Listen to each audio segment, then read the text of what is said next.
Hey, what's up, guys? Explanation Pro is here. Today I'll explain a war drama film, title, Unbroken. Spoiler ahead, watch out, and take care. The movie, Unbroken, is set during the events of World War II.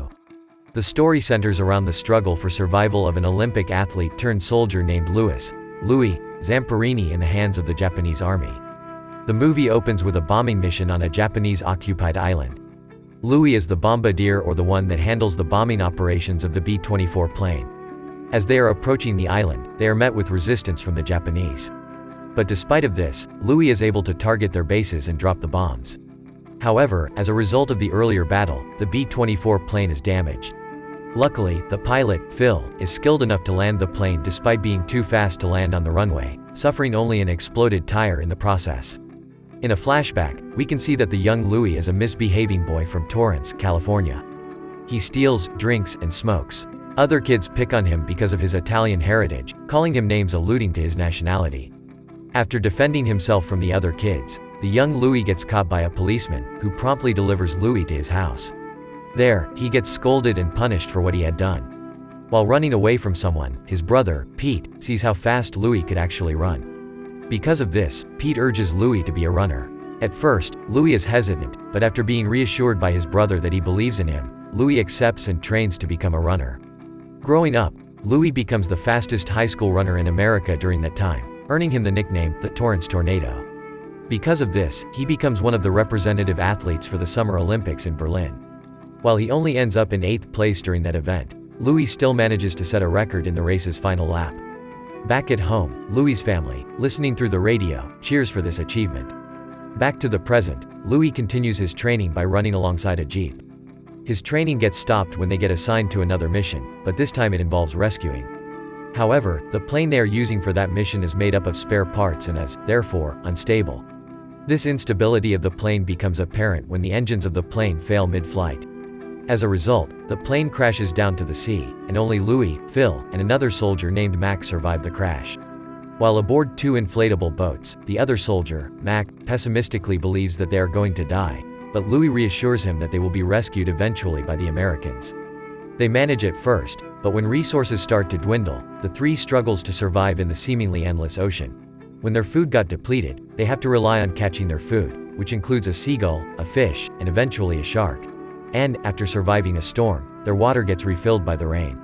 After a long time floating in the ocean, the 3 eventually caught the attention of a plane, but the plane is actually from the Japanese army. The plane fires at them, but they survive the ordeal. However, their inflatable boats are damaged by the encounter. After a few more days, Mac dies. Afterward, they are finally rescued by a ship, but it is from the Japanese army. They become prisoners of war. Imprisoned on an island, Louis and Phil get interrogated by the Japanese about the Americans' newer plane models and bomb sites. Louis answers that they have been using old models of planes and radios. After extracting information from them, the Japanese eventually drag them to the middle of the base and order the 2 to strip down. Seeing a Japanese sword, Louis thinks they are about to be executed. Instead, they get washed by cold water. They are shipped instead to another camp in Japan. Upon arriving in Japan, Louis and Phil get separated from each other. Louis then ends up at a prison camp in Omori. At the camp, the officers are separated from the soldiers. The commanding officer of the camp, Corporal Matsuhiro Watanabe, beats up Louis with a stick, resulting in a bleeding nose. Watanabe then orders the newly arrived prisoners of war to quarantine until the night. That night, Louis meets and talks to Commander Fitzgerald, as well as other soldiers there. Their nickname for Watanabe is the Bird, because Watanabe apparently listens to them and will kill them if he hears about other unflattering nicknames. The next day, the prisoners are made to bow to the Japanese flag and afterward promptly dismissed. In the wintertime, during a routine exercise, Watanabe tells the prisoners that there are talented men among them, one of which is the Olympic athlete Louis. Watanabe then initiates a race between Louis and a Japanese soldier. Due to exhaustion and starvation, Louis loses the race and gets hit by Watanabe as a result. Later that night, Louis learns from Fitzgerald that the Allies are gaining ground in the war, having just invaded the Marshall Islands. Louis smiles at the news. The next day, Watanabe discovers a shredded piece of a map that indicates Saipan. Watanabe sadistically beats the man who owns them with a stick. This event infuriates Louis, who tells Fitzgerald that he will kill Watanabe, but Fitzgerald urges him to think about staying alive until the end of the war because that is how they will win against the Japanese. After a short while, Louis gets attacked by Watanabe for no reason while the other prisoners sleep in their bunker. One day, Louis gets told that he is officially pronounced dead in America. After Watanabe mockingly allows Louis to announce to his family that he is alive, he is immediately taken to a radio station. There, Louis tells his family that he is alive and well as a prisoner of war in Tokyo. He then wishes them a Merry Christmas and a Happy New Year. Afterward, while eating in a fine dining restaurant, he gets approached again by the men that brought him to talk to the radio. The men want him again to speak to the radio, but this time what he will say is scripted. Louis refuses their offer because what it says about his country is false. The men insist by telling him that other former prisoners of war also did it before, and now they live comfortably. Louis refuses again, and he is brought back to the camp as a result. Back at the camp, Watanabe smiles at the returning Louis, telling him that they are both strong and could have been friends if only they were not enemies. Watanabe then tells the other prisoners to teach Louis about respect by punching him one by one. Fitzgerald, the first in the line, initially refuses the order. But upon seeing that one of the prisoners will get beat up instead, Louis urges Fitzgerald. When Louis sees a soldier hesitating to punch him, he shouts at him to hit him. This punching spree lasted the whole day. Afterward, during a theater production of Cinderella, Watanabe approaches Louis from the audience.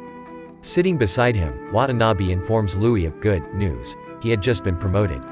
The bad news, according to Watanabe, is that he is leaving the camp. He then wants Louis to congratulate him, but Louis answers nothing but silence. That night, they celebrate Watanabe's exit from the camp. However, that night, the Allies also conduct an air raid in the nearby city and areas. While the prisoners are extinguishing the flames caused by the air raid, one of them tells the others to not get excited about the Allies' arrival. He tells them that he had overheard the Japanese having a kill-all order against the prisoners if the Allies win the war. This news tears the men. The following day, the prisoners are immediately transported to another prison camp. While marching through the city, they see the devastation caused by the air raid last night. After being transported in a train, the prisoners arrive at a new camp where they witness men carrying large baskets of coal in their backs. While standing in a row, Louis sees a familiar figure and collapses. It is Watanabe. Watanabe, now a sergeant, informs them, as the commanding officer, that they are now in Naoetsu prison camp, telling them that their job there is to work on the coal barges. He also tells them that if they stop working, the prisoners will be executed. That night, in their new barracks, the prisoners are visibly demoralized by Watanabe's return in their lives. Louis immediately notices the harsh condition of this new prison camp. At one point, while climbing the stairs and carrying a basket full of coals, a prisoner behind him collapses in exhaustion and falls from the stairs. While doing their work in a boat, Watanabe halts the prisoners' operation to announce disheartening news. President Roosevelt has just died. One of the prisoners falls to his knees and cries out of hopelessness. After a few days, while transferring coals from one place to another, Louis gets pushed from a high place and breaks his leg. Louis writhes in pain, while his fellow prisoners cannot help but only watch at his agony. That night, Louis gets asked by his fellow prisoner if he is all right, but Louis does not answer his question. The next day, out of exhaustion from doing his work, Louis stops to rest. But the officer sees him and immediately takes him in front of giant metal bars. As punishment, Watanabe orders him to pick one up and lift it above his head, which Louis does. Watanabe then cruelly tells the guards to shoot Louis if he drops the metal bar. Everyone in the camp witnessed Louis's display of strength and courage under the scorching sun. Watanabe, the guards, and his fellow prisoners. Under their breath, the prisoners cheer for Louis. Perhaps thinking that Louis will immediately drop it due to exhaustion, Watanabe has an expression of uneasiness on his face while waiting for the metal bar to drop. Louis, his eyes staring intently at Watanabe, lifts the bar higher while shouting in defiance toward Watanabe. The prisoners get encouraged as they see this inhuman feat. Watanabe slowly becomes furious, telling Louis to stop looking at him, but Louis continues staring at him. Embarrassed by what he thought would be an easy execution, Watanabe attacks Louis. After beating him up, Watanabe falls to his knees in exhaustion. Seeing that everyone had watched what had transpired, Watanabe shouts at them to continue their work. On the other hand, Louis is left on the spot where he had been beaten up, laying there unconscious until the night. After that, an officer announces to the prisoners that the war is finally over. To celebrate the end of the war, the officer invites them to take a bath in the nearby river. The prisoners immediately think their end has arrived because they thought their executions would be conducted in the river. However, after getting there, an American bomber plane passes them, confirming that the war is truly over. The prisoners celebrate in the river while the Japanese guards that overlook them remove the bayonets from their guns. Supplies immediately arrive in the camp, which the liberated prisoners promptly and happily take. Canned goods, magazines, chocolates, and cigarettes, among others. But while the prisoners are celebrating their freedom, Louis climbs to the tower where Watanabe's office resides. He sees that Watanabe is already gone, his room already cleaned up, leaving behind only his cane and a picture of Watanabe and his father. Upon arriving home, Louis immediately kisses the ground. The crowd happily claps at him. Emerging from the crowd, he finally sees his family after so many years. At the end of the movie, the story continues in pictures and movies. Louis gets married after the war and had 2 children. He also converts to Christianity. Phil also survives the war and gets married himself, remaining friends with Louis. On the other hand, Watanabe went into hiding after many years but was eventually pardoned by the US government. Louis decides to forgive Watanabe and other officers even after what happened due to his faith, but Watanabe is the only one who refused to see him. The movie ends with a video of Louis, now an 80-years-old man, running with torch in hand at Tokyo, fulfilling his Olympian dream. Thank you so much for watching. If you enjoyed this video, please hit the like button and also subscribe my channel for more videos like this. See you in the next video.